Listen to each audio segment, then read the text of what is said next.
Местные учителя вслед за итогами заявили, что их обманули. Сагади. Им пообещали деньги, но возмущенные педагоги не понимают.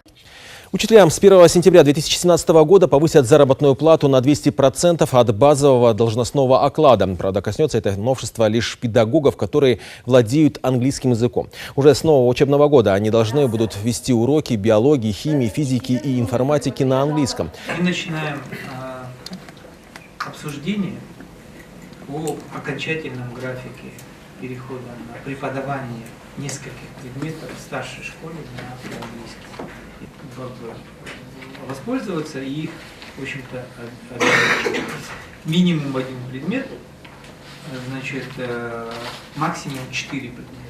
И мы вот смотрим, что в школе в среднем будет где-то 2-2,5 по стране предметов, они сами в 19 году перейдут и дальше это просто наращивают. В каждой школе, которая заявит о том, что хочет преподавать старшие классы на английском языке, столько-то преподавателей, наверное, 100% обеспечим, учебники у нас готовы, в общем-то все мы это подготовим.